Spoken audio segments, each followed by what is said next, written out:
Good evening, and good evening. And I hope that y'all are doing great tonight. And welcome to Coffee and Coaching. I am Coach Michelamonè, your certified life professional and relationship coach. And here at Coffee and Coaching, we stimulate conversations to energize relationships. So today, I'm telling y'all are in for a treat, okay? Y'all are going to see a panel of amazing women who are stars in their respective fields. Y'all, my friends are better than your friends. I'm sorry. They are, right? So listen, but before we get started, let me talk about this coffee that I am drinking on today. So it's very good. And I keep saying I'm probably the only person that drinks coffee at 8 o'clock at night, but whatever. Don't judge me, y'all. So I'm drinking a hazelnut cream.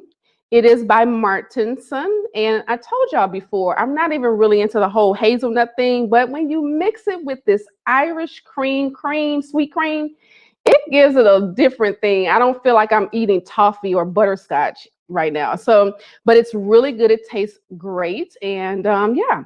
I won't smack because I've been watching my own videos and I've been seeing myself slurping the coffee. So I'm not going to do that tonight because it's really heightened in my mic. So I'm just going to act like, yeah, I tasted it already. It's good. Okay. So listen, are y'all ready to do this with these beautiful women? First of all, they beautiful and they're smart and they're educated and they are doing it in their respective fields. So without further ado, let me go ahead and bring out this wonderful panel because y'all in for a treat. Just want y'all to know. So before we move forward, let me talk to you about Heather Schooler. How many people can say that they wake up each day and have the freedom to live the way that they desire to live? Now, many of us seek the path of true financial freedom, and for those on that path, Heather is here to help you. Heather Schooler is founder of the Money Library, an organization whose mission is to help adults work because they want to, not because they have to. So she is also a partner with Red Sapiens, I hope I'm pronouncing that correctly, a business coaching and advisory firm with a desire to help all entrepreneurs thrive. Please help me welcome Heather Schooler. Welcome, Heather. Thank you so much. So glad to see your beautiful face. I know I haven't seen you in forever. No, it's been over a year at least. Yes. So Well, I'm so glad. thank you so much for having me. I'm really, really honored to that you even reached out to me, and I'm excited about all the panelists and all the things that you're sharing. And it's great what you're doing. So kudos to you for doing that. Oh, God bless you. Thank you so much. All honor to the Father. I promise you. I'm not even being funny. Some people be like, "Oh, I honor God." No, okay. He gave it to me, but I'm still all honor to Him because sometimes I don't know what the heck I'm saying. I'll be like, "You put that in my mouth, Lord." Okay, I'll take it. So thank you so much. Welcome, Heather Schooler. All right. So listen. We got up next, we got Catherine McNeil is an IO psychologist by trade. This, wait, okay. Catherine McNeil has earned her Bachelor of Business Administration and a Master's of Art in Industrial Organization Psychology with almost 2 decades of experience and applied knowledge from management and leadership roles inside a myriad of arenas. A young parent of 2 teen daughters and a toddler-age son, she currently is the founder of CHBM Services, a career and employee development consultancy, CHBM Services Development Programming, L3C, and a NPO nonprofit organization entitled Single Mothers Navigating Parenting Careers Entrepreneurship Incorporated. Welcome, Catherine McNeil, cat to me. Thank you so much for being here. I already know where you were going. I know what you were about to say, what you didn't say. So first and foremost, thank you so much for having me. I'm honored to be a part of this, and you don't have to say it because we go way, way back, and we go all the way back to me applying for a job and you trying to Yeah. do everything to get me in there to work as your assistant. And it didn't work out, but we've been connected for what, over 10 years Yes, this is because of 2020. So that. we about 16 years. It's been a long time. It's been a long time. So thank you so much for having me. Thank you so much for being here. This girl, I I'm sorry. Let me move on because I love her because I'm telling y'all, I have watched her grow, and when I tell you to watch her grow from the young woman that sat in my office about a job to be an assistant, I'm like, get up out of here. You don't belong. You don't belong here. Bad. You like, but I need the job. No, you don't. I need somebody that's gonna stay here. You ain't staying. I know you ain't staying. And so, man, psychologists, I mean, just grow. I mean, man, out this world, right? Wow. So, thank you so much for being here. I really appreciate it. All right. So let's move on, y'all. I'm telling y'all, this is a phenomenal panel. We got Corliss Bell is a full-time professional realtor, an expert real estate consultant, and a coach as well as a real estate investor. Despite her many prestigious awards and accomplishments in life, she sees her greatest blessings and rewards as her wonderful husband of 16 years and being the best mother she can be of her most favorite little people.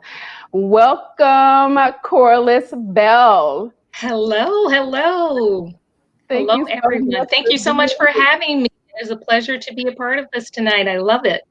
This is my spiritual sister, y'all. So I love this woman. Man, she's been there for me through thick and through thin. So, yes, And I I, love I, you.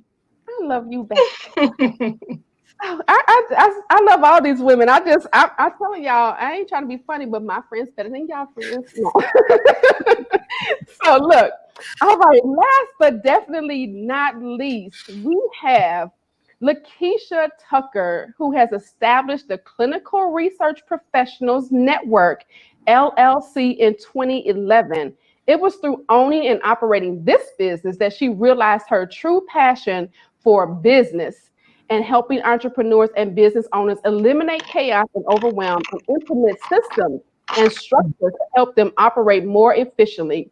And as a result, she founded L. Tucker Coaching and Consulting LLC just to do just that, right? So let's bring out, look, welcome Lakeisha Tucker. Hello. Thank you so much for being here. Oh, thank you so much for having me. I'm so excited about this discussion. All the panelists seem like they're rock, so this is going to be like a great time. So I'm excited. Yes, this is going to be a great time. I met Lakeisha online, but she's like my sister. Like I've been knowing her for 50 years. I'm telling you, very great relationship. So I'm telling you, I love the camaraderie between Black women. I promise you, we have put to rest the myth that Black women cannot get along together. Do y'all hear me? So y'all are in for a great treat. I'm super excited. Let me see if I can bring us in a little bit. I don't want that.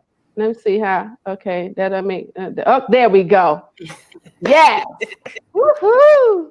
So look, y'all. Let me tell y'all first of all why we are here. We are here. The topic to this whole show, because I went over that a little bit, but we're gonna go back. It's okay. It's internet. We can fix it, right? We are talking about the economics of the Black woman and how it affects her overall life. And what does that mean? The economics of the Black woman is simply how her financial status, how her money, how she looks in the US, how she looks in the world, how she looks in the community, how she looks to the creditors, how does she look to her family, her children, how does she look to those people and those entities based off of the money the power that she has behind her name or behind who she is as a Black woman. And I wanted to do this, especially because we are in Juneteenth, and we're commemorating the real emancipation of the Black African American people for 1865. When it even happened in 1863, but they didn't Texas didn't cooperate. So we gonna act like, all right. So I thought that this would be befitting, for us to uplift the Black woman and talk about where she stands, why she's there, and how to get her to where she needs to be.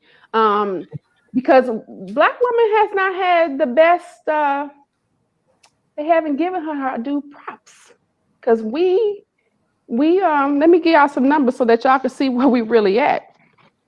So first of all, did y'all know that there is the Black woman has more than 78% of the new businesses that are being created every single year. And the US has over 40% of women owning small businesses and owning I lost my train of thought, owning the economic status of the United States, the wealth. But out of the 40%, Black women, African American women, are owning 47% of that. So if we have this much power, why are we still not equal to many, many parts of this world, including the Black man, including the white woman, including the white man? So where do we stand in that? And how we want to talk about that today, I want to start off with Lakeisha. And I want to say women own 40% of all, I talked about that, the 78%. Lakeisha, where do you feel is a part of that? How do you tell me about how the Black woman how her economics deals with her business? Talk a little bit about that for me. Well, can you hear me okay? I can, thank you. Okay, great. So how the economics and deals with her business is that essentially, okay, like you said, 78% of the new businesses in the country are by African American women, right? So that just means that, okay, can you hear me? We have amongst creditors, which I'm not going to talk about any of that so much, but actually our vision, of course, a way we see things is through entrepreneurship based on the numbers as a way for economic freedom, a way to impact our communities, a way to, of course, provide jobs and opportunities for others, to be able to give back and pay it forward. So with that 78%, like, I don't know that I remember that number, but when you said it, it kind of reminded me like that is really, really huge in the fact that we are contributing as business owners a huge amount of the market as far as entrepreneurship and owning businesses. So that means that we have power to be able to affect a lot of things in this economy, especially as we are making money and advancing in our businesses. And that even comes down to the ability to educate others as it relates to how we do business, the right way to do business, as far as, even what I do as far as structure and properly managing your business and being able to grow and scale your business. So that's a good amount of power and pull, like, as a Black woman, that we have to be able to affect so many different areas of not only our lives, but the lives of those that are around us, our family, our friends, our loved ones, and of course, our community. Absolutely. And so with having that much power, why do you have any idea as to why we don't recognize the power? Do you think that, or maybe I should say this, do you think that we recognize that power? And if you do or don't, why and why not?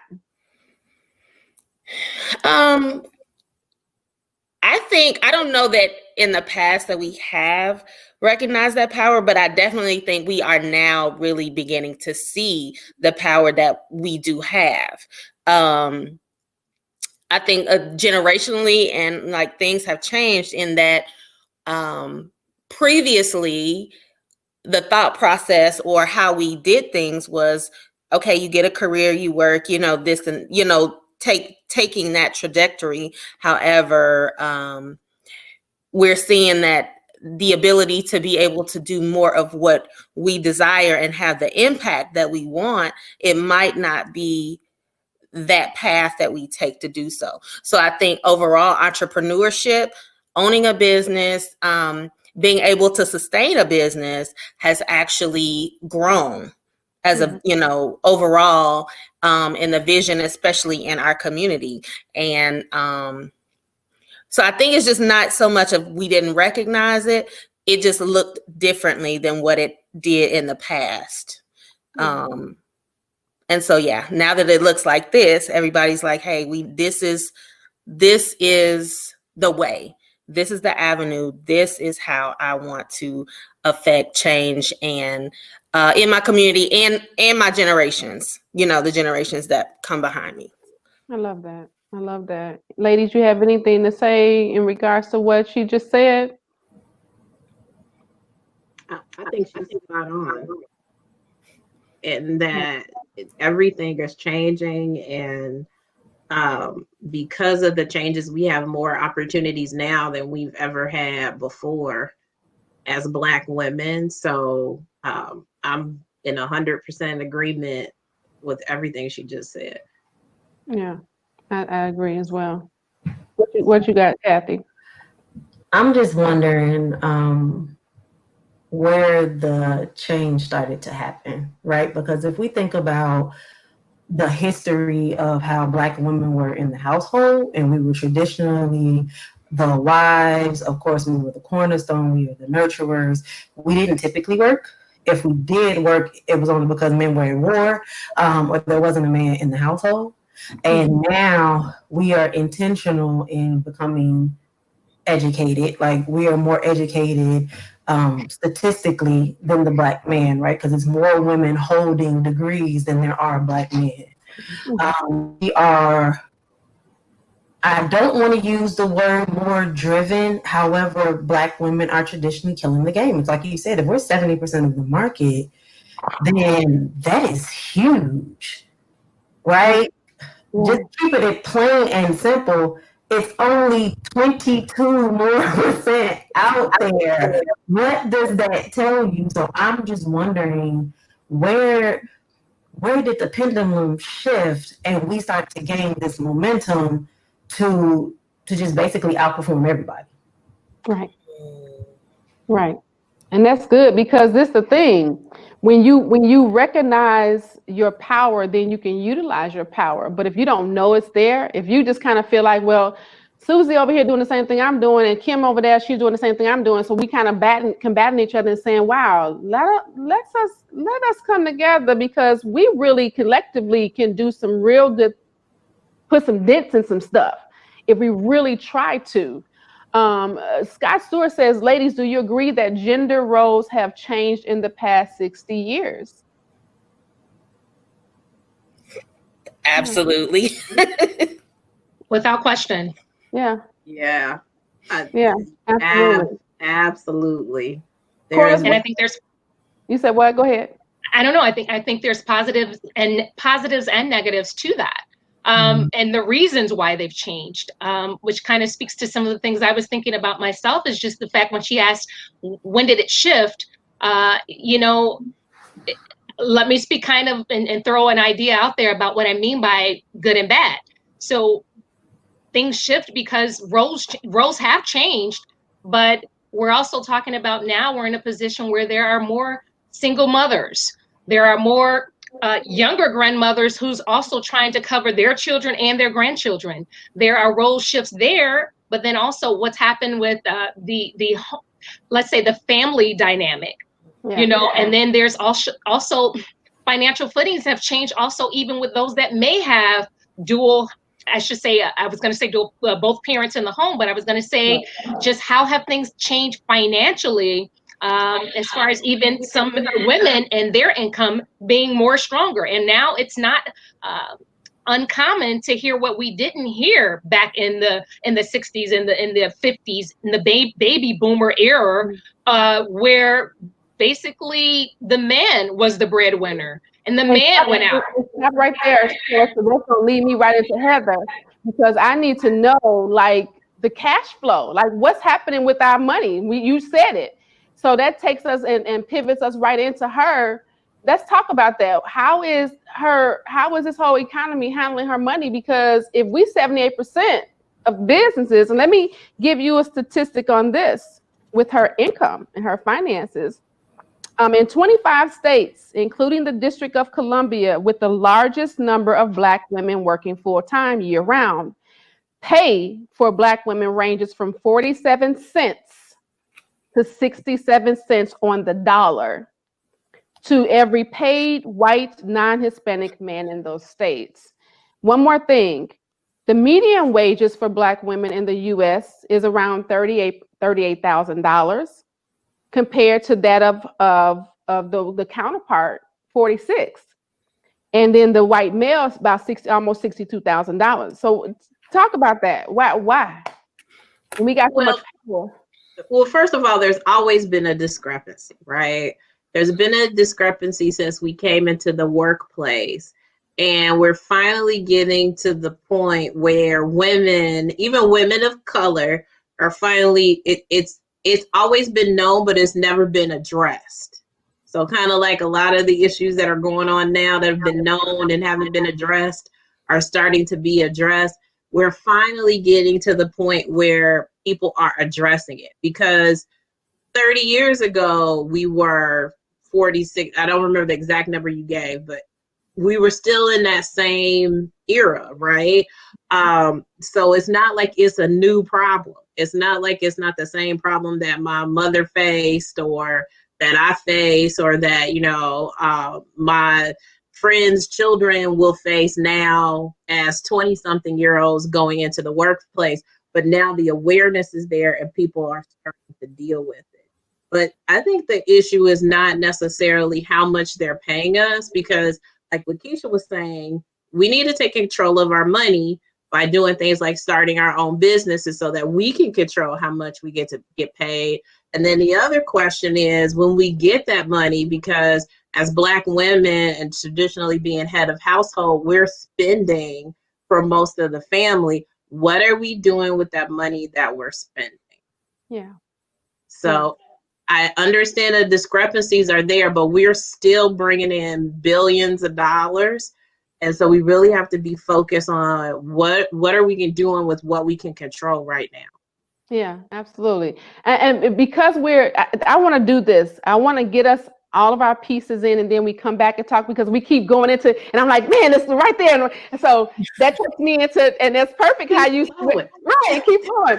How you went right into Corliss, because let me tell you, Corliss, we talk about her buying power. I have a digital, they did a whole research on the African American woman, Our Science, Her Magic report. And they analyzed the propelling buying power tuned at an estimate figure of $1.5 trillion by 2021. That's the buying power of these Black women who make $46,000 a year. And we have, how?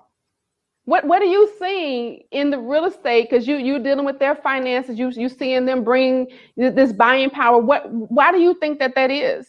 Why do you think their buying power is so big like that? What's up, Corliss? Well, one I would say is there is an increase. I'm getting echo. It's real bad. I don't know if you can hear me okay. I've got a horrible echo.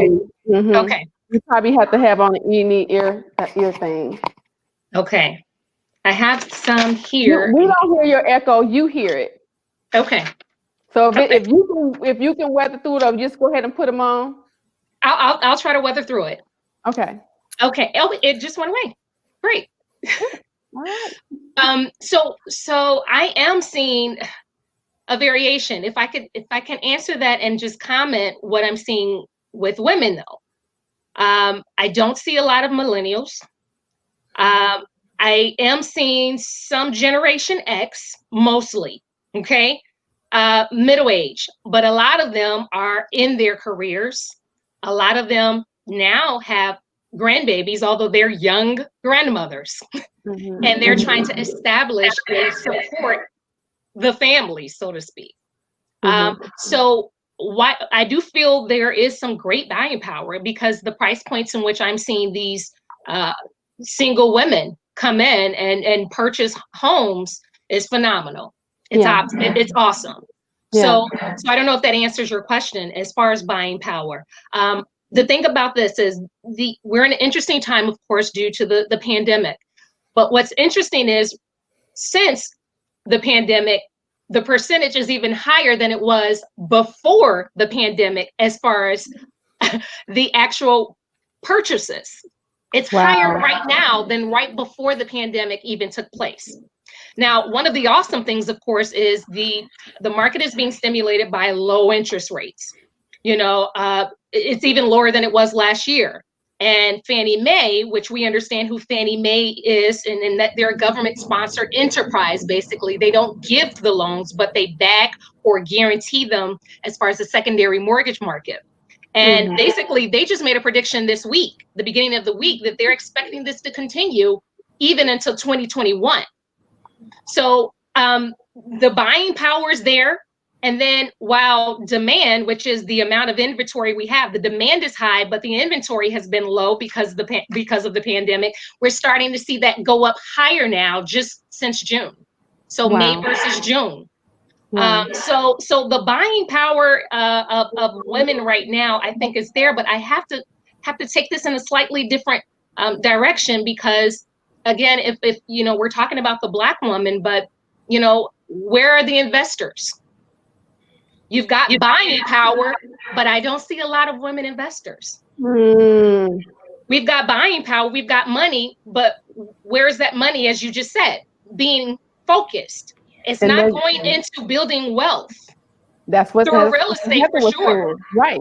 It's not going into, and many of them are not homeowners. According to one of the most recent reports, March of this year, and through NAR, it said Black women had 11.4% of home ownership. Wow. Across the country. Wow. 11.4%. And it was a slight decline, not high, but a slight decline from 2011 to 2012. That this was a decline. It was in over 12% then. So it's a slight decline where you would think, because there's so much buying power as you're talking about, those numbers would go higher. And I got an answer for that. I do too. Okay, this is good. This is good. So we talked about, I heard her bring in that single mothers. That single mothers are doing some things. What are you seeing with your single mothers right now? Because that's your niche. Happy. So it goes a couple of different ways, right? For the most part, because of how single motherhood is typically defined in the Black community, it's a stigma. And then on one hand is more like a badge of honor. So with that comes pressure to perform. If I don't get it done, my kids aren't eating, there is no example there, and basically the entire community, your household that you're building starts to suffer. And then on the back end, on the flip side of that, so I'm Generation X, we have a lot of conversations about this, and we don't want to be our parents. So we saw that struggle. We saw either the lack of education and or them coming in from the tail end of trying to achieve education, but not picking those career paths wisely, ending up in tremendous amounts of debts and things along those lines. That has happened some for us as well. But I think generationally, we've been a little bit more intentional. So we may be we may have been a little better at going into those fields that we could actually leverage and make that student loan debt worth it. And then the next generation under us, the millennials are doing even better. I'm not going to school. Or if I'm going to school, I'm working to pay for school myself, and I'm staying away from student loans. But it all circles back to us feeling like we don't want to be our parents. We need to do better. We saw that, whatever it was, we're good with being single parents because we saw you accept things that you should not have accepted. And then that damaged us, which kind of digs into, your lane.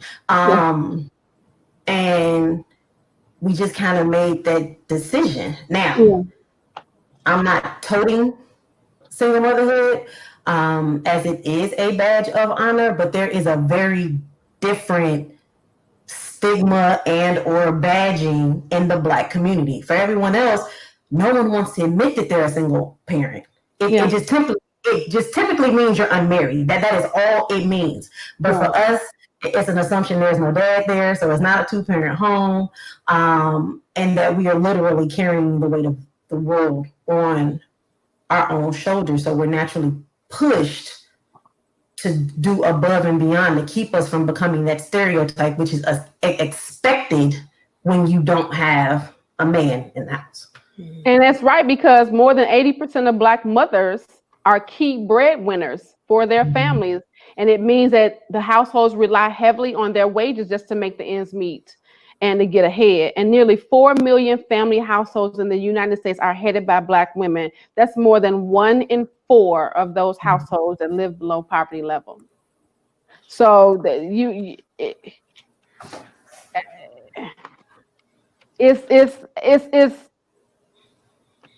the numbers are crazy, and we end up in situations where the emotions get top and turvy because you're so busy trying to be this person, that person, this person, that person to everybody, and it takes away from that woman. So then she's so busy trying to be all these different people. And I hate the term I'm the mama and the daddy. I don't like that because I believe that there should be a separation of that.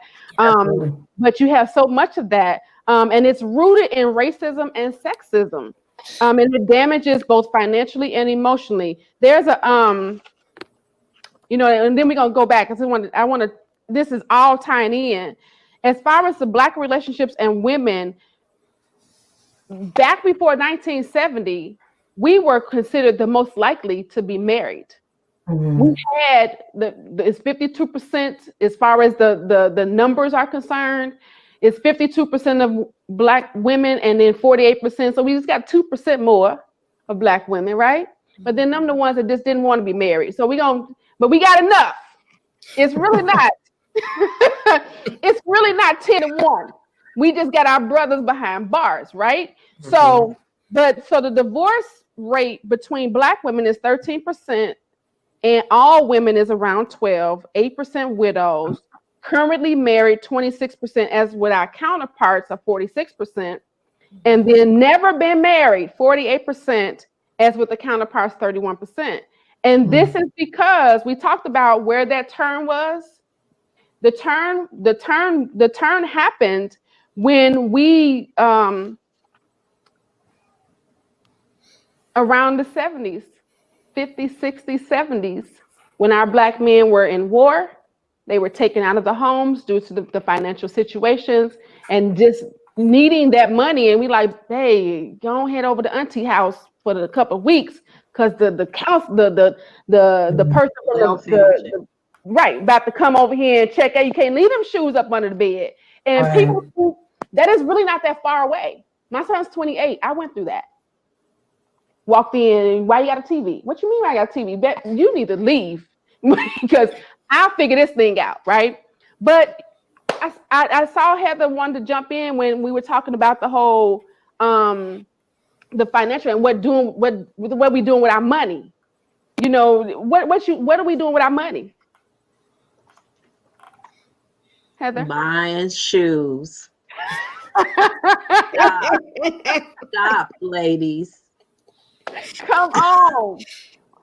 And I mean, and I joke about it, but I'm kind of serious because we were raised to be consumers because we had nothing, right?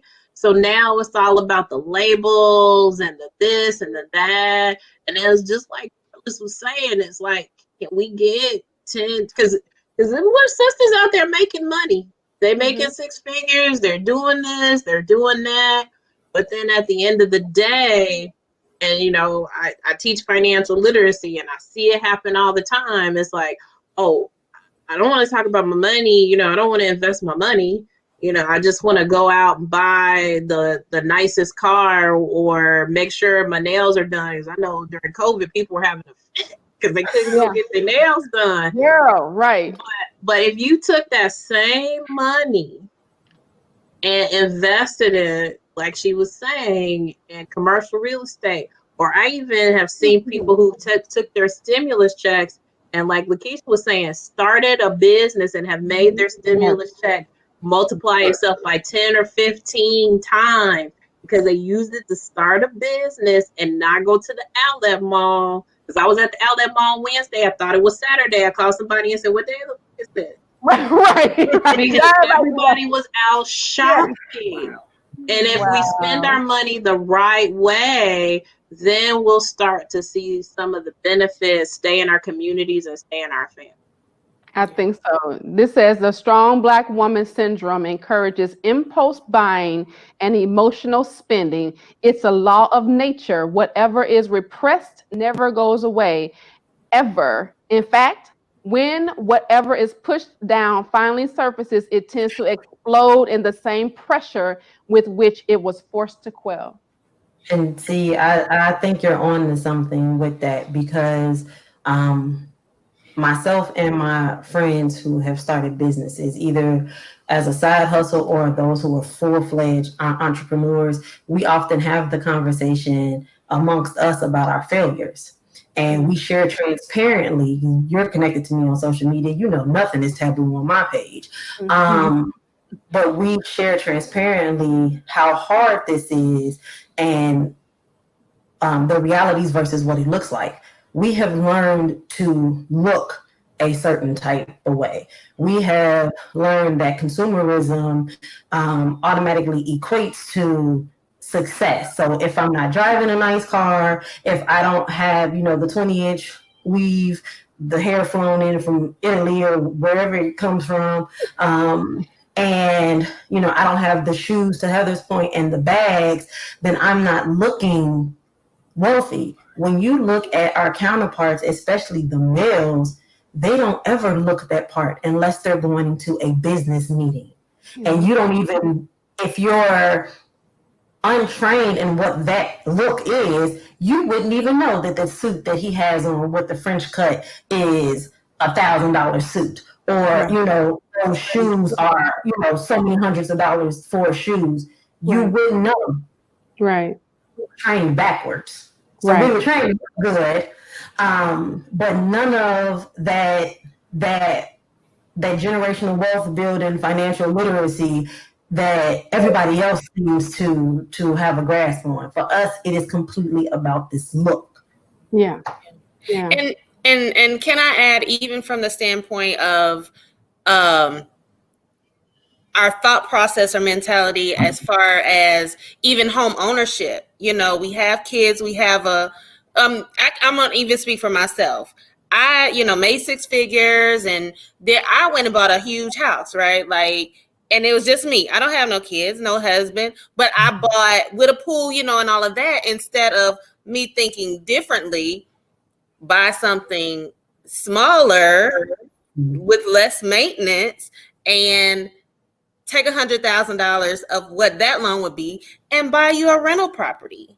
Yeah. You know what I'm saying? Like, begin to, so I think we partially sometimes, our thought process is that we are taking care of what we need to be taken care of and we're doing the right things, but now I believe it's come to a time where we need to be, it's not the right, just doing things differently, thinking about differently, thinking about our investments differently in a way to create generational wealth. Like, how are we going to sustain ourselves and our families generationally, as opposed to this, our mindset, just us living in us and doing what it is that we want to do with our money during this time frame that we are in existence.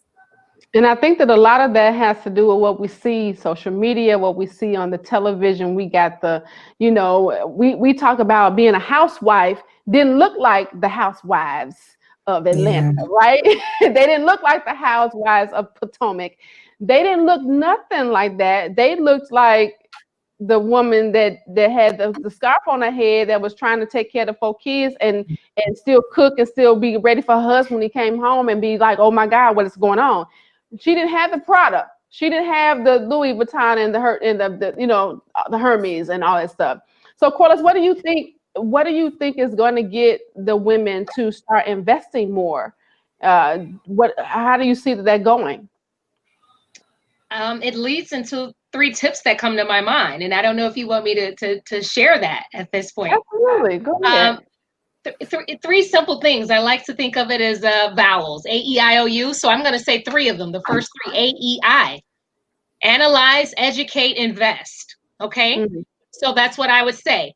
Analyze on what? Analyze and establish what's your plan of impact. Okay? What does that look like? I'm sorry? I'm getting echo. I'm thinking someone's saying something. Put your things in. Do you have your headphone thing? Let's see if that's going to help us. But I'll keep talking while I'm plugging them in. So which area or what things need to be addressed in your area, your life? What position? How are you going to position yourself to take action? I never use these. Let's see if this is better. Can you hear me okay? Yes, I can hear you. Great. Okay. Wonderful. Oh, you're a little bit low now. You're going to talk a little bit louder. Yeah, you're lower than you were. Let's see. There you go. I can hear you better. You can hear me okay? Yes. Great. Okay. Excellent. So analyze is the first thing. And I said analyze and establish your plan of impact. The second thing I said was educate. And if I can kind of piggyback on my thought of educate, but I want to go backwards to something you said, because I think there's also a lack of education, and that's just unfortunately, and please understand, this is a generalization and not a fact across the board. But, we weren't educated in our youth how to be business owners, how to budget, how to manage our finances, how to invest. That wasn't something that was passed down generationally, because our mothers didn't know, and our fathers didn't know, and our grandparents and our great-grandparents didn't know. So they didn't have that to pass down to us. So we're kind of on our own to figure it out as we go, or to position ourselves, which is what we're talking about, to educate ourselves. Yes. So as it relates to home ownership, I think many women even have the funds and the means, or even the resources financially, where you would think they can afford, they think they can afford it. Because they're overspent, and their funds are going other places. And then their funds are not just going in their household or just only to shopping, but also what I mentioned also, like I said, to the other households, those around them, whether it's their siblings or whether it's their children and their grandchildren and so forth. And so our thing and our mindset is to keep it together and try to provide shelter, try to provide stability, such that many women are not planning in advance, because it's just survive for today. Yeah. Make it to the next month, make it to the next year, and so I think if we can it's all about one word, and that's mindset. And I think it answers a lot of what we said as far as what happened, where was the shift, where a lot of it is mindset. And a certain, that skill that comes with a certain mindset was not passed down to us or taught to us. So we're kind of at a disadvantage as a whole. Right. Not but as a whole. You're right. I'll go back to educate. The first one was analyze, educate. Educate yourself on the steps needed and check them off. What's needed just for home ownership? Okay, well, I already have a home, but even if it's home ownership, what do I need to get in place? Credit, as far as my credit scores, what are the minimum credit scores? What are the guidelines? What are some of the programs available and accessible to me? While you don't have to necessarily put you in a position where you learn every little thing, because that's what people like myself are here for. I can educate you on that process. I can consult you and walk you through. It's our profession to know what's going on, such as a mortgage lender. Have a conversation with the mortgage lender. See, what do I need to put in place? If it's credit, line yourself up to know this is what I'm working towards, but then you need to know exactly what to work towards, because that's one thing I run into is a lot of people say, oh, I'm already working on my credit, or I'm already, paying these things off, but there's a level of ignorance to know what should I pay off. Right. One thing is, sometimes you should not pay everything off to zero. Everything off. Right. And a lot of people think, well, I'm just working it up, working that balance down and I'm paying on it. Sometimes it's pay it down. One of the things is, people say 30% rule when it comes to credit cards, and making sure your balance to your balance to your credit limit ratio is below that 30% mark. I tell my clients 20%. But 30%, 25 to 30% is the rule of thumb, and not to pay it off to zero, because they want to see that you're still making payments consistently and on time. The other thing is, there's so many down payment assistance programs, and some people feel like they have the credit, but they don't have the funds, or they have the funds, but they don't have the credit. And so, how do we bridge that gap? I feel it's easy to bridge that gap, but educate yourself, put yourself in a position, contact a real estate broker. I am more than availing myself, just because I feel there's so much ignorance. Even while I'm not a mortgage lender, I know a lot about the mortgage guidelines. I know a lot about what programs are available, what grants are available that you can get with wonderful credit scores. For example, you need a minimum 640 credit score. Right. Okay? And then you can position yourself actually to be able to, at least in the state of Illinois, for example, there are several grants and down payment assistance programs that are accessible and available to you that you could take advantage of, where you don't necessarily need the down payment that you normally would need. I negotiate closing costs. So those are the two big costs in home ownership or purchasing a property, is having your down payment and then having your closing costs. So if closing costs is taken care of because I negotiate that on your behalf, and then if down payment is taken care of because we get you into a grant or get you into a down payment assistance program, that's half the battle. So ignorance is bliss. Well, it's not really bliss, right? So I think it's education. And then that third thing is invest.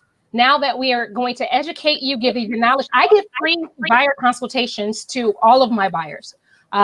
Free home buyer consultations, so you know what to plan for, what to expect, what will that process be like, what costs do I need up front to be prepared for. So I take them through that whole journey. And then when it comes to investing, now that you have, I would like to see people take their time, their knowledge, even if it's newfound knowledge, and their finances, and now take action. Right. Okay. This says, the strong Black woman syndrome produces financial underachievers. In many a family, Black women are subsidizing the financial lives of adult children, grandchildren, and spouses on one income. The phenomenon creates a wealth hub instead of wealth webs. With wealth hubs, Black women's income are at the epicenter of wealth and capital in their immediate networks. And this phenomenon just jeopardizes and threatens the stability of families led by Black women, because there's little financial reinforcement created to buffer financial strain placed on one income or set of resources. Basically, in a nutshell, she get her money and she could be building wealth, but she's so busy taking care of 10 more people instead of that. You know what I'm saying? So when you have a person, Heather, that comes in and they may have the finances or the cash flow for the cash flow strategist, what are you saying to her? Or honestly, because I'm me, I'll keep it real. Right. It's unsustainable First of all, you're doing your children a disservice because at some point, no offense to everybody, but there's a couple things we're gonna be, right? Black and die. Right. Die eventually. Right. And when you die, if you've been taking care of your kids all this time, they're not gonna be able to sustain and take care of themselves. Yes. So you're doing your children a disservice by not allowing them to learn how to take care of themselves while you're still there to kind of guide them, but like let them out of the house.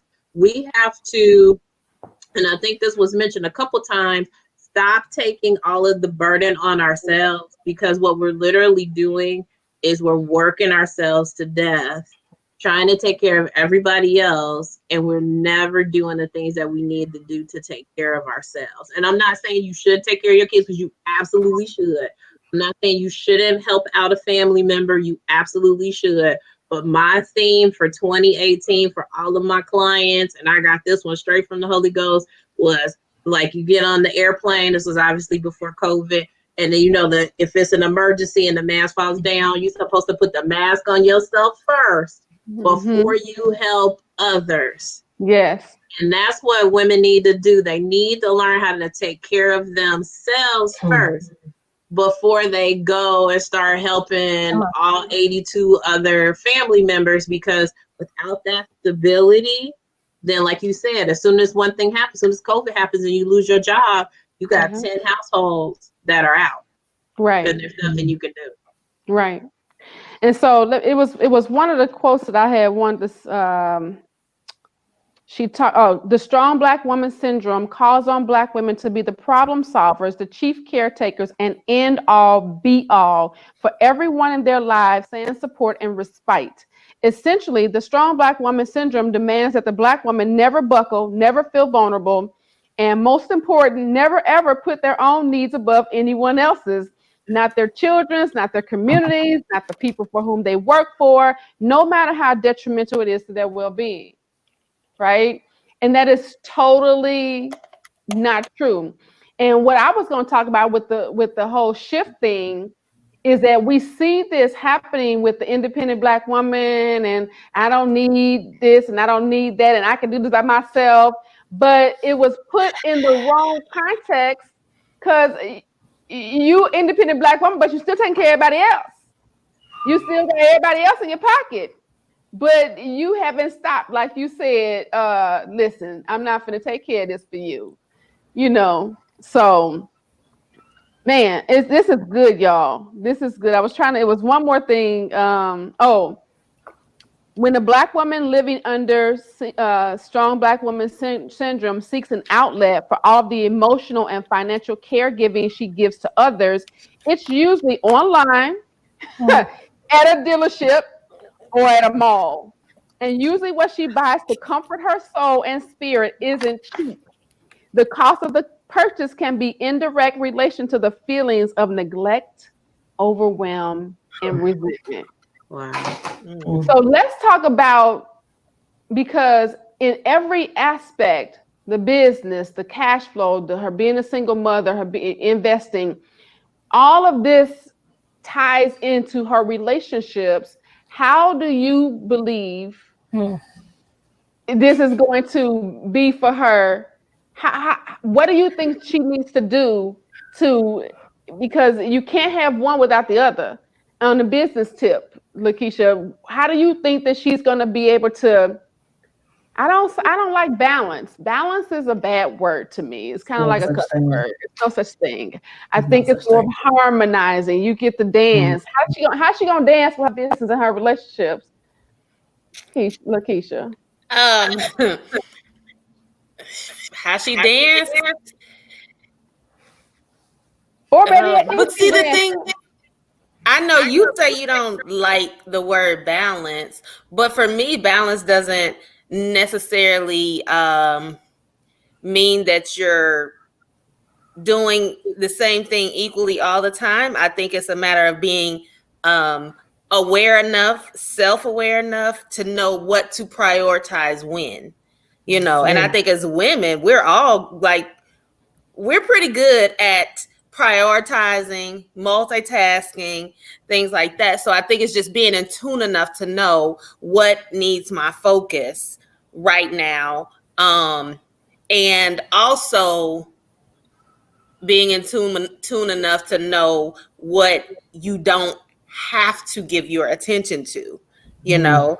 And I was thinking when Heather was talking about, you know, her mantra and what she told, you know, her clients in 2018. And I'm like, dude, this is boundaries. Like, we as Black women have to learn how to set and establish boundaries in our relationships, in every aspect of our lives, because I think that even that goes back to being that strong Black woman syndrome. Like, we just allow people to take from us, and I'm not even gonna say but we just pour out and give and give and give, and we just don't know when it's time to stop feeling the need to control or to do more than necessary. Yeah. Because its boundaries have to be set in everything. You have to have boundaries with your money, boundaries with your kids, Yes. boundaries with business, boundaries with even investing, boundaries with every part of your life. And with us being the quote unquote multitaskers, and we're perfecting that, right? Why don't we do it very well with our money, Heather? But I think that's why I'm so glad you brought us all together, because I think part of the challenge, and I think Corliss was touching on this as well, is that we don't get together and talk about this stuff. Yeah. And the fact of the matter is, I mean, she said it, like, we aren't educated on it. That's why I had a whole business formed around adult financial education. We didn't learn it when we were kids, right? I'm self-taught. And so, and when the subject of money comes up, it's like crickets.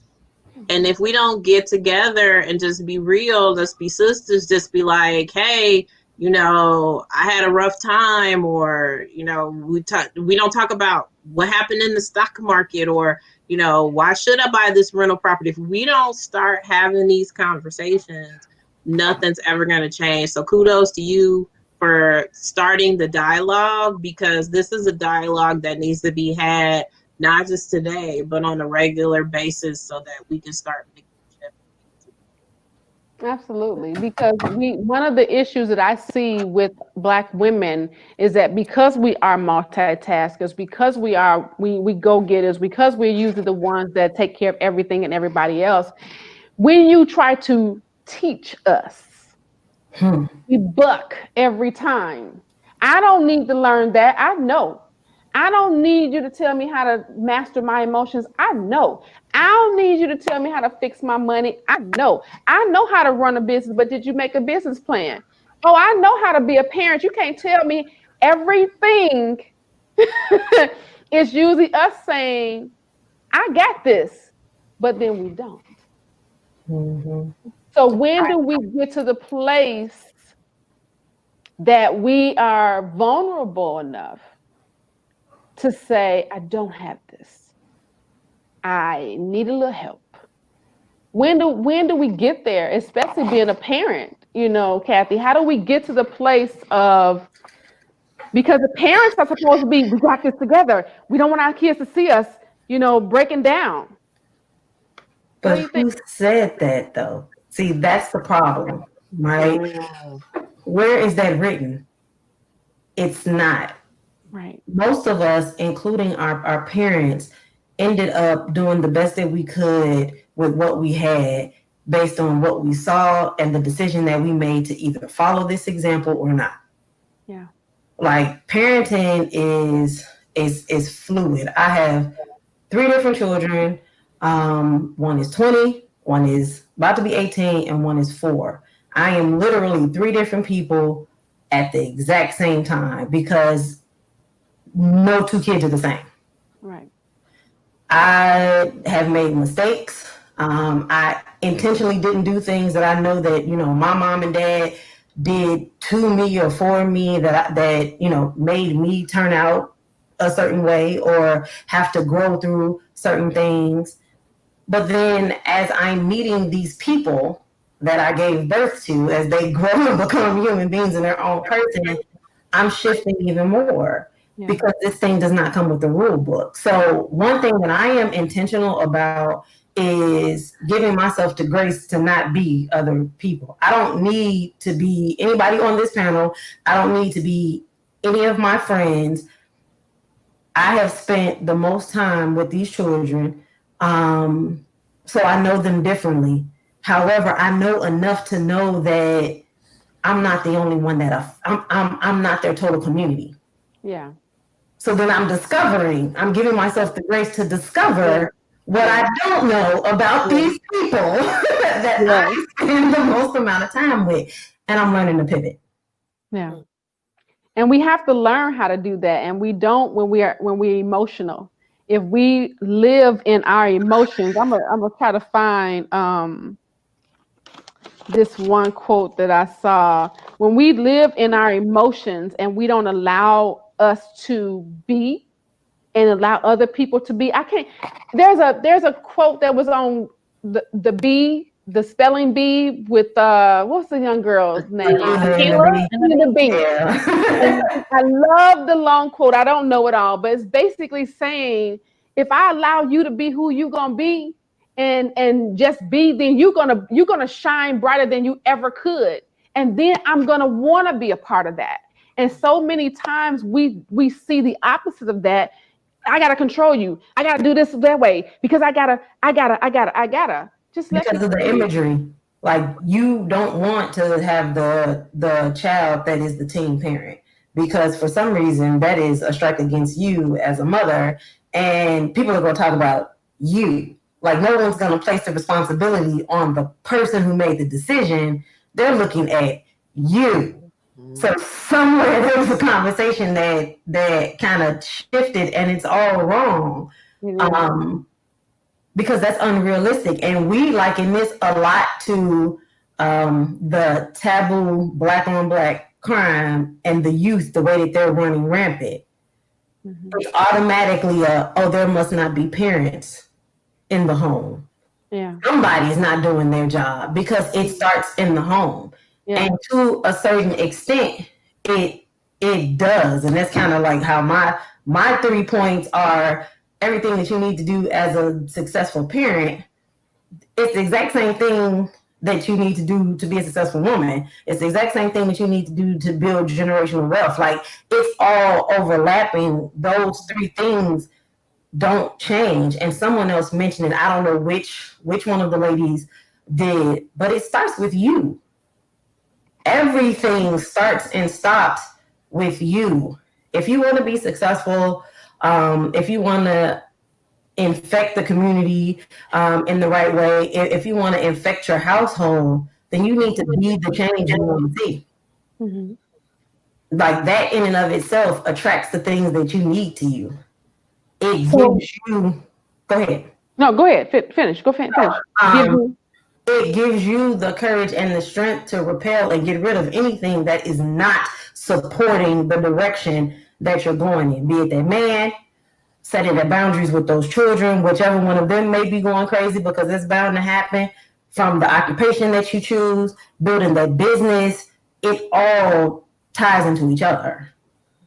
So what are those 3 things that you were speaking? Because you didn't name them. Give me those 3.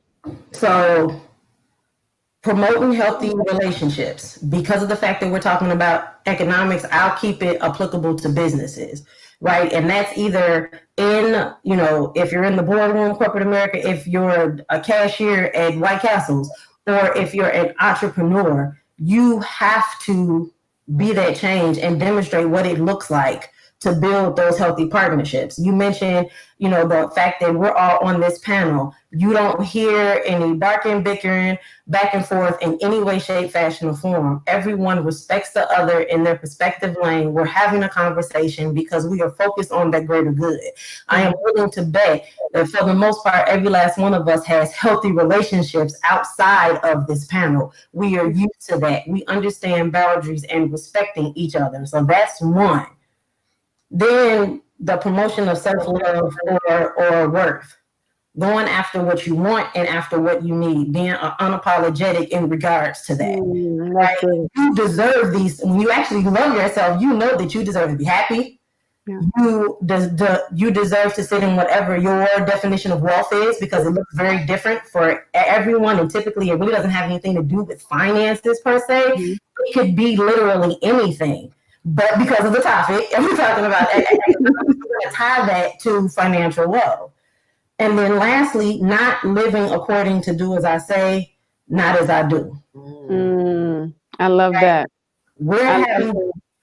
we're having the conversation about not knowing how to build generational wealth, not seeing those examples and things along those lines. So you can't simply have conversations with your kids about what they need to be. Mhm. You need to, one, embody that, and that needs to be something that is ingrained traditionally in the household. You need to make sure that your kids know about bank accounts. You need to make sure that your kids are starting bank accounts. You need to know that your kids know how to, you need to teach your kids how to balance a checkbook. If you can't do it, then you need to be right alongside of them learning too. Because that example is what sticks to them. They barely listen, especially teenagers. They barely listen to what you're saying, but they are listening to what you're doing. Absolutely. And I've seen it in so many different ways. So those three things, whatever caveats you want to add to the end, be it personal relationships, you just being as a mom, or from corporate entrepreneur or whatever, you absolutely have to promote those healthy relationships. You have to promote that self-love and worth, and you absolutely have to not live according to do as I say and not as I do. Absolutely. I love it. I love it. So Heather, tell us what are the three things that the women need to do in order to get their money right? Wow. The list is so long. I can only pick three now. No, I will sum it up in three. And the first one we kind of already talked about, because you have to make sure that you are taking care of yourself. I think somebody talked about Generation Xers and baby boomers. And see, baby boomers got this thing that was called pensions, right? Half Generation X maybe have a pension, and then we started moving into self-funding for retirement. If we don't do things right, we'll end up being that 80-year-old greeter at Walmart, because we'll retire from a job to get a job.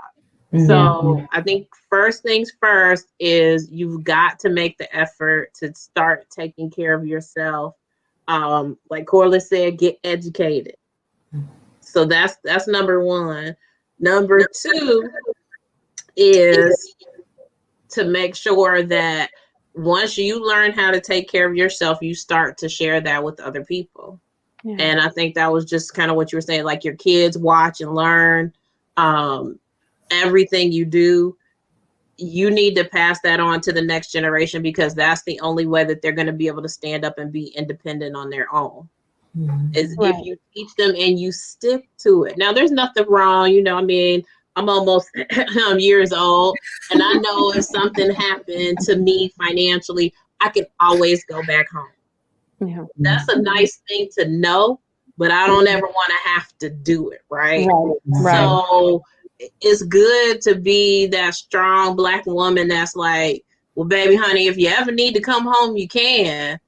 But you don't live at home, right? You can always come home if you need to be that place of safety if you need to. But you train them up in the way that they should go. I say go. Right. And then the last thing, and I think we kind of talked about this, is being really open and honest and transparent. Whether it be with the person that you're married to, whether it be with your kids, whether it be to yourself, whether it be with other people in your community. Because I think, those 10 people that we gave as an example that, are taking that income that's coming in from that woman, they don't understand that it's breaking her back. Right. Because she never shows it, right? And I really think that family loves family. and that they want that person to be well taken care of. But until we start the conversation and we're transparent and we keep the lines of communication open about things, and we're not afraid to talk about stuff, then there's going to be all these assumptions made, and we're never going to be able to make any change. Those would be the three that I would pick. I love it. I love it. And Scott, we're going to get to some of your questions in a moment. Thank you so much for staying with us and put those questions in. We're going to answer your questions. So please stick with us. Stick around. So Lakeisha, with these businesses, because these women have wrapped up these 3 points, we got to wrap up something with the business, and then I'm gonna wrap up the thing with what we need to do as far as the relationship part and the emotional side. What do they need to do? Give them 3 things. Okay, so I would say the first thing is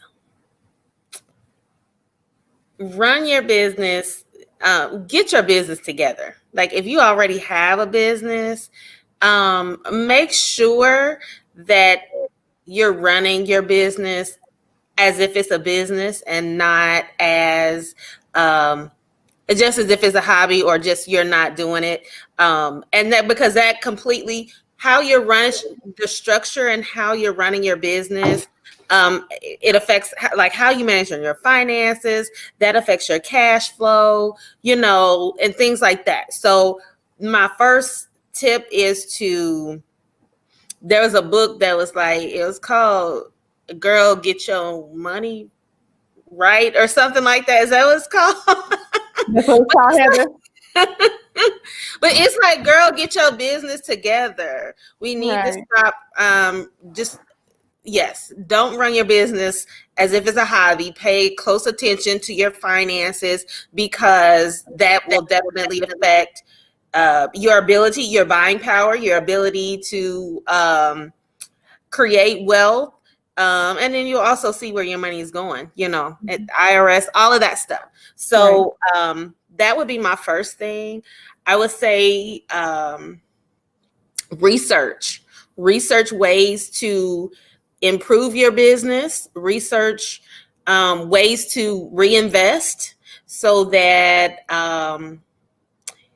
you don't you have multiple streams, like you don't have all your eggs in one basket. So profit is great, but research ways in which you can grow your profit, because you don't want to just be continuously making money in one area. If that dries up, then you don't have anything cash flow to hold you in transition. So that would be the second thing. And my third thing is just to keep moving. Don't get stagnant. Just keep going. I think in business, we always, we understand things happen. Sometimes they don't work out. Businesses don't work out the way we plan or intend. Don't be afraid to continue to either try again or just keep going. I think a lot of times in business, we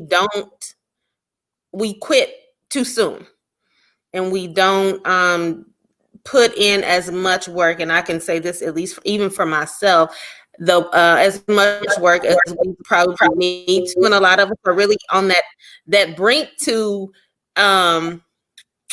like turning profit. So just keep going. Just keep going and moving forward. So I love it. I love it. These are all great points, and I hope that I hope y'all out there sharing. Make sure that y'all share. I hope y'all did a watch party. I hope y'all didn't sit here and be selfish and didn't share this with nobody, right? Y'all didn't do that. Share it. Not y'all. The people watching, girl. The people watching. I hope the people watching just didn't be sitting here like hoarding the whole show and then share with y'all people. If y'all did, just go ahead and share it now. They'll watch the rest of it. It's all right. But listen. The Bible says in business be men. The reason why it says in business be men is because men are not emotional, right? This is one of my tips is that you got to stop being emotional. You got to get them emotions under wrap. Master your emotions. When you begin to master your emotions, you become a master of everything else in your life, your finances, your business, your investments, your cash flow, your children, your family, your reach. When you do that, next you want to make sure that you're keeping keeping tabs on your self-care. You cannot forget about that. Everything, sometimes you gotta stop the wheel, jump off, let it keep on spinning, because it's gonna keep spinning. But I'm sorry, y'all, it's a fly. Scared me. Sometimes it's gonna keep rolling, it's gonna keep going. And if you do not I gotta get this fly, y'all. I'm sorry. It's a one of them nets. I ain't wanted to. Okay, yeah. So, y'all scared of bugs. Live television. That's right. Look, I have to do self-care. That's my self-care, to make sure that bug is dead. But look, you have to make sure that you're doing self-care. You have to stop the wheel sometimes. You have to get off, figure out what it is that you really need at that time from whoever. First yourself, and then the people that are around you. And don't be afraid to say no. Don't be afraid to say no. That is the boundaries that you set from everything and everybody else that's in your circle, including yourself. Because you have to make sure that when you are saying no, that you got to keep up with them boundaries, you know? So before we let's answer some of the questions that Scott had. He put a lot. Scott been with us. So yeah, we thankful. We thank you, Scott. He said, I agree, Heather. Speak this truth. Ladies, do you agree that gender roles, we talked about that. He been invited somebody else to come and check us out. Tell us, Corliss, are you okay with the shift of gender roles? Are you ladies okay with that shift? I'm going to say yes and no. And then everybody else can chime in on this. Yes, because I think sometimes you have to do what you have to do, and it's not a pride thing. And if you have a woman who earns, $150,000 a year, and there's a man who's willing to be the person that kind of takes care of the household, and everybody's okay with that emotionally, I'm all good. But at the end of the day, I want my door open. I want my car washed. And I'm single, so, those and divorced. So those are things that I miss. I still want, even if the roles are reversed, and you do dishes and I do something, and I do the laundry, whatever it is, I do still like to be treated like a lady. So I think that goes back to communication and making sure there's balance there. So that's my opinion. What you think, Corliss? I'll start by saying to each his own. But for me personally, and this is in regards to his question, am I okay with it? To each his own. But I guess it's safe to say I have a traditional background, so I do expect certain things, much like Heather said. I think I'm okay with, because even some things that are not planned, there's times when life happens and it forces the roles to be shifted. And that's happened to me. I've experienced that personally, even at a period some years back in my relationship when my husband lost his job.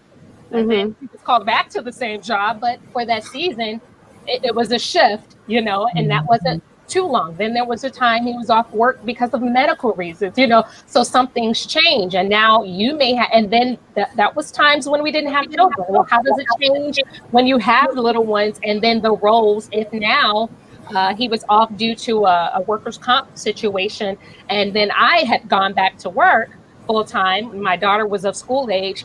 And so how does that change? Well, you're home now and available to be with the children more and have a little more flexibility on your time. So there was some role changes that happened as far as things that I was usually doing, he took on. But yet I still expect him to be the man, and I respect him as a certain person and figure and head and covering of my house. So certain roles I'm not okay with shifting. And then other things, you handle as life brings it. I love it. What you think, Kathy? What you think? You think the road? You okay with that? So I might be a little too open-minded for my own good, because I seriously believe that relationships are partnerships, and a lot of what Corliss said is the why. This question typically comes up from a place of men financially being the head of the household, and for me, if that's the only thing that you bring to the table, I make my own money. That's not what I necessarily need from you. So it just really depends on what it is. I don't have to be kept. I'm not that person. And that's just what it is. However, I'm going to respect you in the role that you play, and you play well. So if at the end of the Love that. day, You play well. like if that's it, even if you don't make more money than me, but you handle business and you're able to take care of things, you can have the provider title. I mean, if that's what makes you happy, then so be it.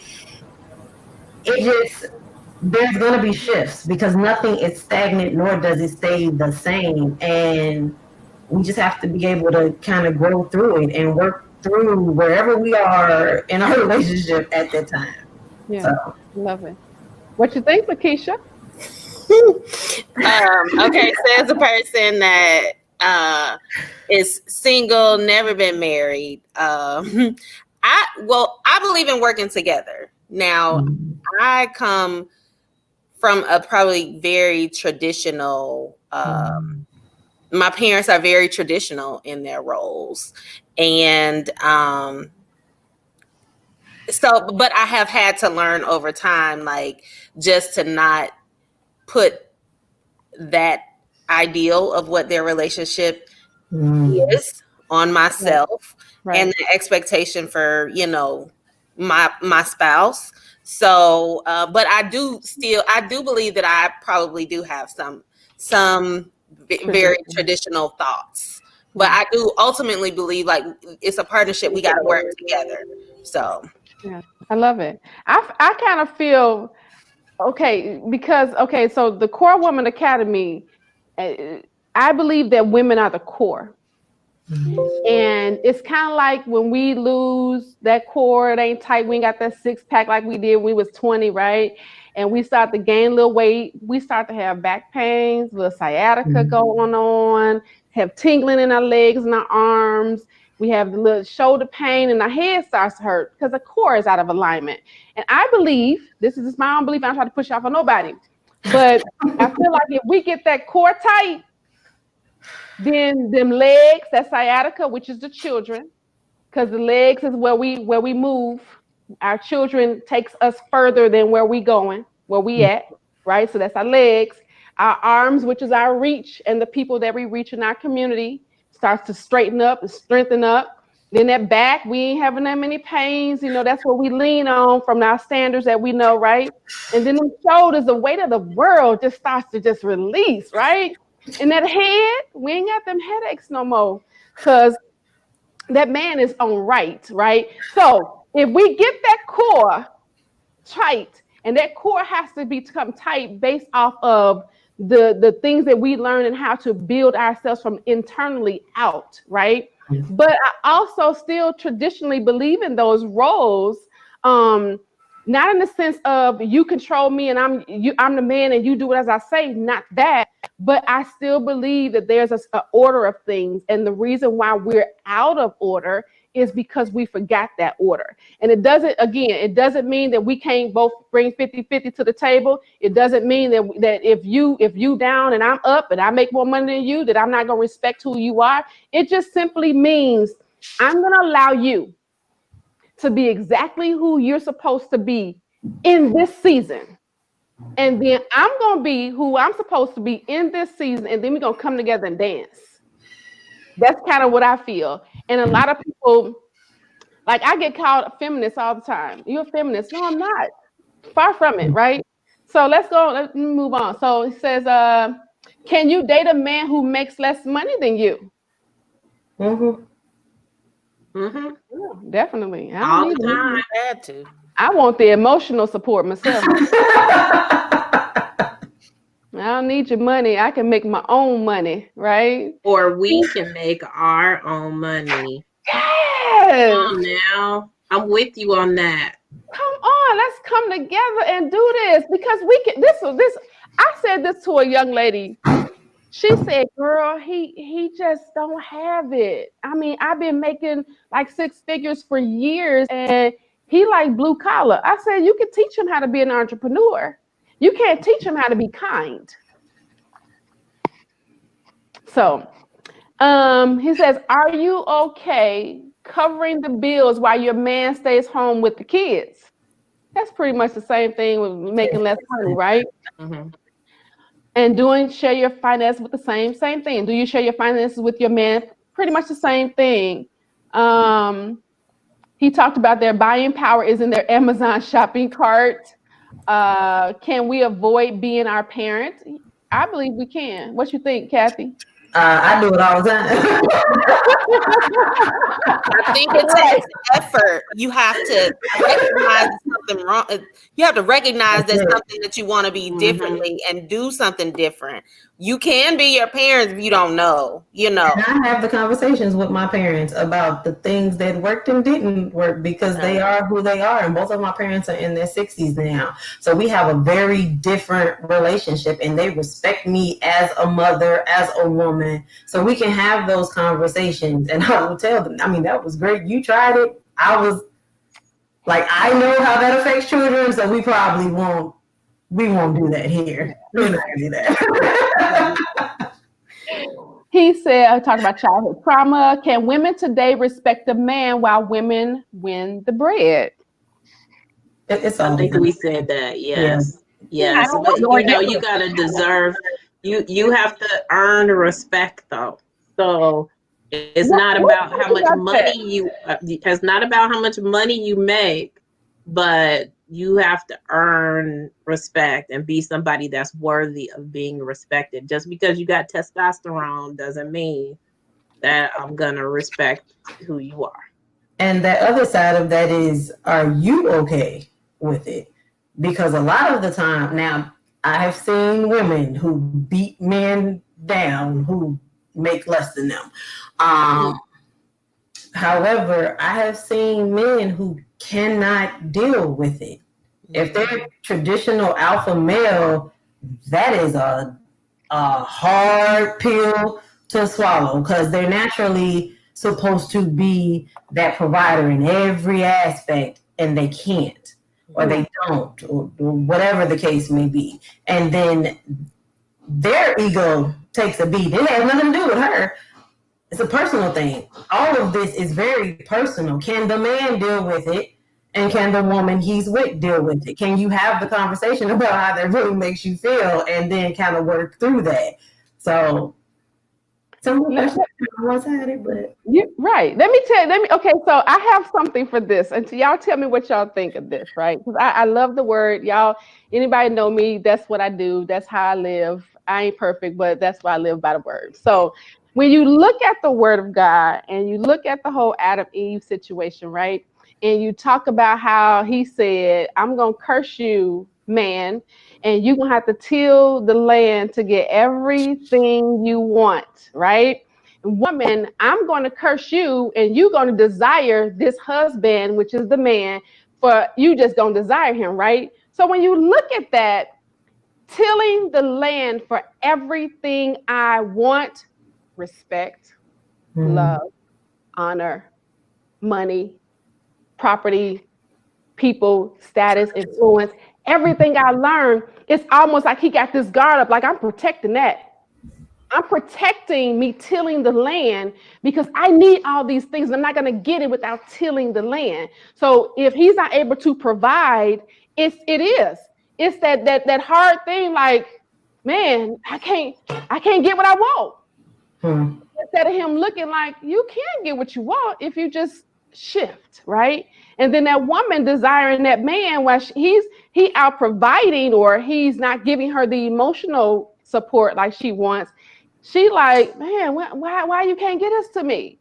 So it's like when you look at things, because we I believe that we this a big, the spiritual world is way bigger than this natural world than we see, right?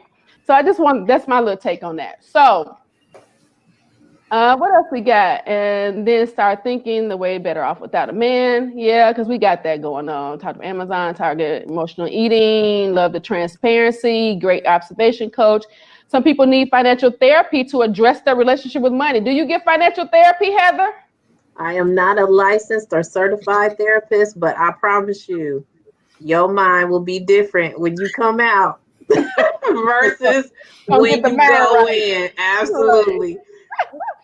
And I love, oh my goodness, when me and Heather worked together, she would get in my face, and she's so, you see how quiet and just serene her spirit is. But the power behind those words, you be sitting there going, okay, I'm gonna do it. Right? So I can see her making your mind right. So y'all get with her, right? So they says that that was learned as a child. Marriage is a business. It is. It's a covenant.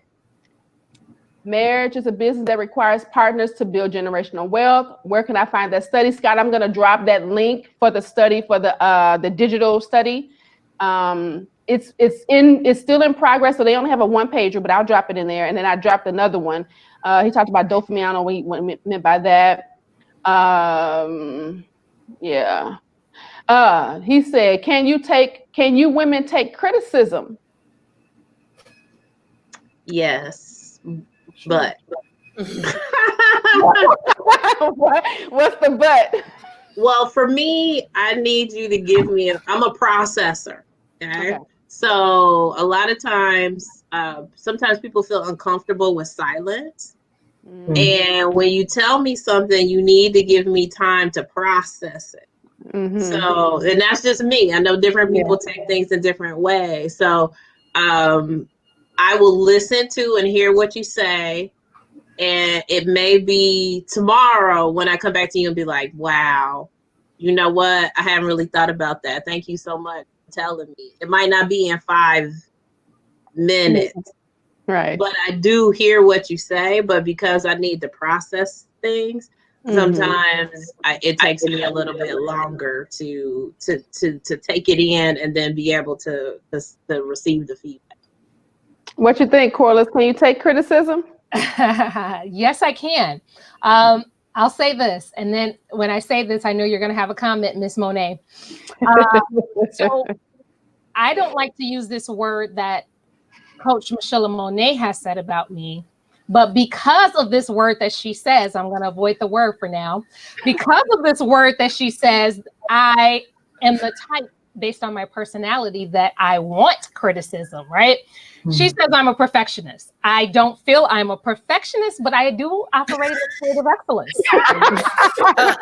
Wow, I love that. I operate in a state of excellence. So as a result, I'm often, because I am so hard on myself, and I've always been hard on myself. I was just talking about that yesterday to my coach, just about how I beat myself up sometimes. It makes me want to always strive for excellence. So I'm always looking to improve, always looking, is this right? You know, it's not, I don't have too much gray area. So it's either it's right or wrong, it's black or white. I'm not in the middle too much. So I want to know. So when criticism is given, you know, it's like, I'm all ears. I want to hear it. I want to absorb it. And I want to hear, what do I need to shift? What do I need to change so I can fix it? You know, because for me, I want to be right. You know, I want it to be excellent. So yes, I can take criticism, and I kind of glean it, because I think, because I'm a perfectionist, you know, I don't get it very much. So then it's like, tell me, you know, have I done this well? Or what did I miss? Because it was my goal, my heart, and my desire to deliver excellence when I gave it. So what was there something missed? I want it. Tell me. I love it. Lakeisha, can you take criticism?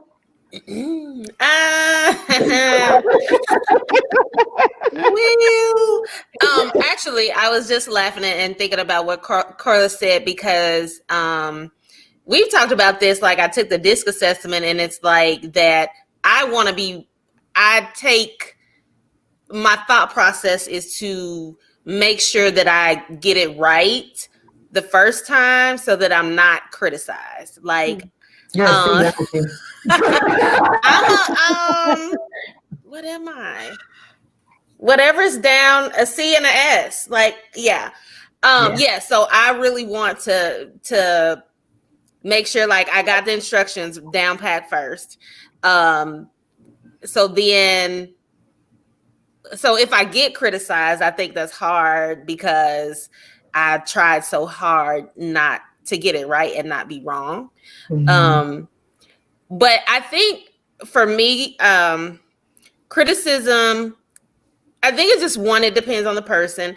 Mm-hmm. And two, how you say it. Like, I personally try not to label people as certain things. And so if you're going to criticize me, you can't tell me I'm a liar, you know what I'm saying? Or I don't know, selfish, whatever, because I'm not going to take that I'm a selfish person because I might have acted selfishly in the particular instance that you feel that I acted selfishly. Yeah. So, I do probably tend to give pushback from that. Because I guess that's just how I operate. So, I can take criticism sometimes, to answer your question. If it's the truth, right? If it's the truth. If it's the truth. And that truth is objective, huh? It is. If she agrees with it. If she agrees with it is what you're saying. If she agrees with it. Because I know my truth is objective, man. I don't agree with that, whatever. What you think, Kathy? Can you accept criticism? I'm fine with the what, as long as the why and how are in alignment. Your delivery is absolutely everything. And the rationale behind it has to make sense. You can't tell me that I fit in this box just because you've known 8 other people that fit in this box and I remind you of them. That's not going to work.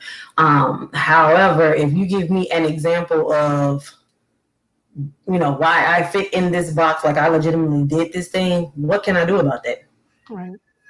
All right. So, okay. And if I care enough about the relationship, I'll work to change it. If I don't care, I'm moving on. And that's just pretty much like, that's simple. So. Yeah, I'm pretty much like this. If I trust that you got my back, I'll take your criticism. If I don't think that you for me, yeah, bricks. Yeah. I don't care what you say because I don't trust that you coming for me. I think you coming for me, and So if I trust you, bring it on because I want to be better.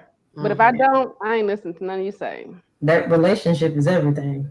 I think that's part of one of the things that we don't do well as women, though, is give each other constructive criticism. Because I'm like, if you my friend and you my real friend, you're going to hear some stuff you don't like sometimes. But it's because, like you said, because I really love you and I care about you, and I would want you to do the same. That's don't have me going out the house looking crazy. Don't have me, you know what I mean? Because that's what real friends do, right? So I think, like you were saying in the word, is like you can speak the truth in love, but I think that good friends tell the truth.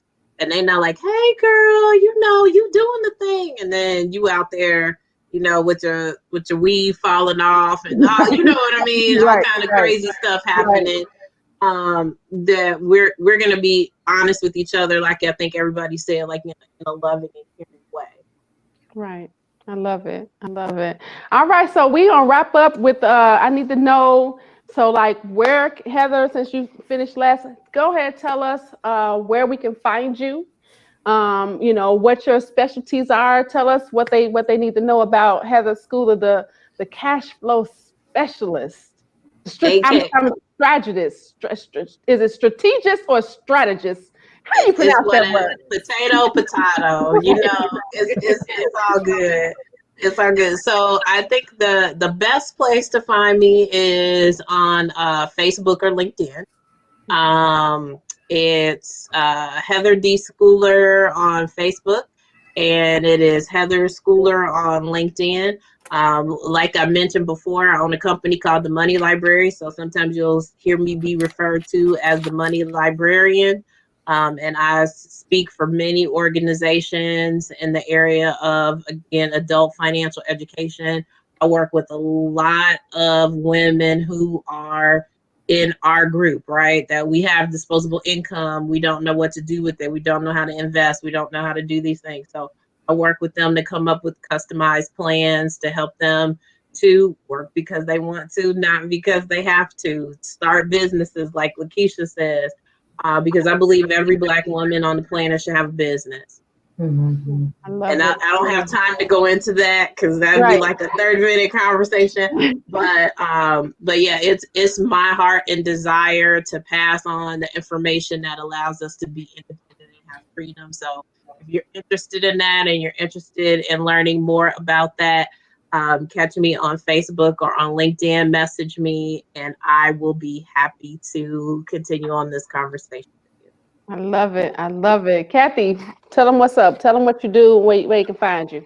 So I'm a career development consultant. So everything fitting into that realm, we can have conversations about. And in regards to my nonprofit, I deal specifically with single mothers ages 18 through 40. So if you Google hashtag Ask Catherine, and the ask is with a C, not a K, then every single last one of my pages will come up, and that ask stands for author, speaker, coach.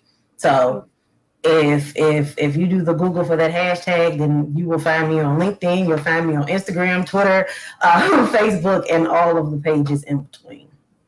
I love it. Corliss, where they can find you? Where can they find you, girl? Okay, well, I'll And say what that you do? Tell them what you do what first. I do, I truly love and have a passion and a heart for helping people and working with people to buy, sell, or build wealth through or by investing in real estate. I love doing that. I love consulting. Services are typically free. Even how I get paid commission in real estate typically comes from the seller, as in many states. It doesn't matter what state you are in. I am able to assist you. I am even able to assist internationally. So please reach out. Don't hesitate. You can find me on Facebook or LinkedIn. Feel free to send a message on Facebook, but you can call 833-4-BUY or SELL. Again, 833-4-BUY or SELL. And again, any friends, family, relatives, anyone you know that just have questions or are looking for a real estate professional that you can trust, that's going to be honest and walk in integrity, then definitely by all means reach out to me. I'd be happy to help in any way. I love it. Lakeisha, who are you? What you doing, girl? And how they gonna find you? Okay, well, of course, I'm a business coach and consultant. I help mainly women start, run, and grow their businesses. I focus on systems, structure, accountability, systems, and strategy. That's SaaS. To help them be more efficient in their business, recreate balance, and increase their bottom line. So I am on Facebook. Well, my business is L Tucker Coaching, but my personal page is at Coach Lakeisha ATL. You can find me there. I'm on LinkedIn as Lakeisha Tucker. I also have relaunched my online business directory for Black-owned businesses. It's called Black and Local, and I'm currently really just pushing that, trying to get as many businesses as possible to enroll. You can search locally, but it's actually a national directory. So it's called Black and Local. Black and spelled out local.com is the website, and Black and Local is also on Facebook and Instagram as well. I told y'all my friends. I better than y'all friends. Coach Monet, You say what? one question, or one comment actually. I failed to mention specifically on Facebook. My business page is Buy and Sell with Corliss Bell on Facebook. And my property app, feel free to download that, which is kbpropertyapp.com. kbpropertyapp.com. So that gives you access to be able to search properties anywhere at your fingertips, at your convenience. And if you need any, assistance with any of those, then it'll go right to me for me to assist you further. I love it. I love it. I tell y'all, these are phenomenal women. I love you all for real, for real. And I am so happy that you all were able to join me on this hour and 45 minutes. Don't seem like it was that long, does it? Thank you for having me. Thank you for having us. I had so much fun, and I met some wonderful ladies today. You do have awesome friends. Yes, you do. You do. I do. I love y'all. I'm telling y'all, look, listen, y'all. We have sat here for an hour and 46 minutes, and we have given some really good nuggets, some things that you all can write down, some things that you all can do, some things that you all can remember and be able to really utilize it for the economics of the Black woman. And how it overall impacts your whole life. We have to understand the power that we really have, especially during this time. I said to somebody last week, I said that the Black community is in such power right now because we have the whole world in our hands. Mm-hmm. And when you have the whole world in your hands, you get to ask for what you want. Mm-hmm. And in order to ask for what you want, you need to know where you're at so that you can know what you need. So that you're not all out here willy-nilly talking, well, just give me the Rolls, but you can't take care of the Rolls. If you can't take care of the Rolls Royce, then you don't need to be asking for the Rolls Royce. Ask for the little Chevy so it can get you down to the real estate office and get you some investment so that you can get to the cash flow specialist and know what to do with some money. And then you can go to pick you get to a business so that you ain't got to worry about being a single mother for the you know. It all works, right? I'm telling y'all. So y'all need to get with these ladies, hook up with these ladies, connect with them on Facebook, Instagram, and Twitter, whatever your flow is. Connect with these women. We have to get to with other empowering women so that we can stay empowered. I love y'all for real, for real. Bye.